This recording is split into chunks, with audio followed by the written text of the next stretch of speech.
Okay, so this week's episode of At Home with the Thomas Bros is brought to you by Get Into Teaching. And this week, we've got the opportunity to chat with Josh Price, a real-life teacher. A real teacher? Yes! Welcome to the podcast, Josh.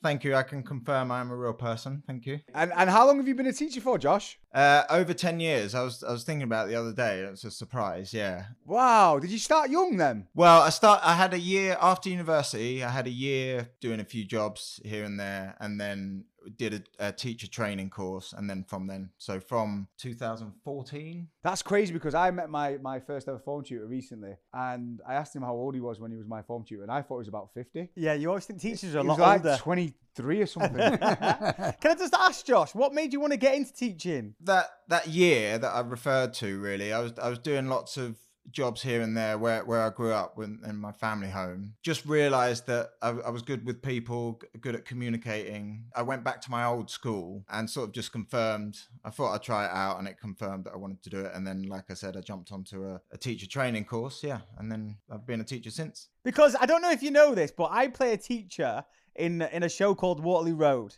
And what I find very difficult is just being quite stern. And I'm not an actual teacher. I'm just playing a teacher. Do you find it quite hard trying to find a balance between being, a stern teacher, but then also, having fun with the kids and engaging with them? Yeah, definitely. Yeah, that's something that you don't get straight away. And everyone's experience of their best teacher is exactly that. A good balance between, I guess, funny but real and personable, as well as holding that boundary. How does your teaching allow you to get creative in the classroom? Can you share a time that sticks out to you?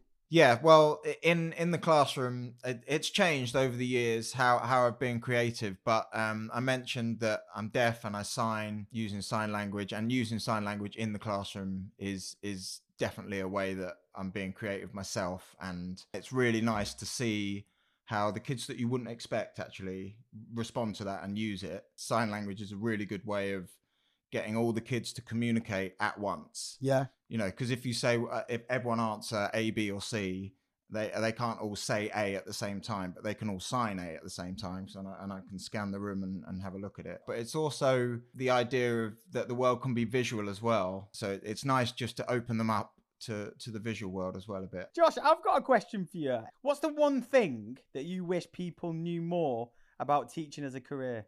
The fun of it, not to be too, I guess, cliche and cheesy, but the fun in terms of like I mentioned, how you need to just sort of relax and just enjoy it. Because if you plan a rigid lesson and it doesn't go your way, you can get quite stressed out, as I used to years ago. I still do, obviously. When you really get into it and embrace it, that's what's best about teaching. Okay, and to finish off, could you sum up teaching in just 3 words? Fun.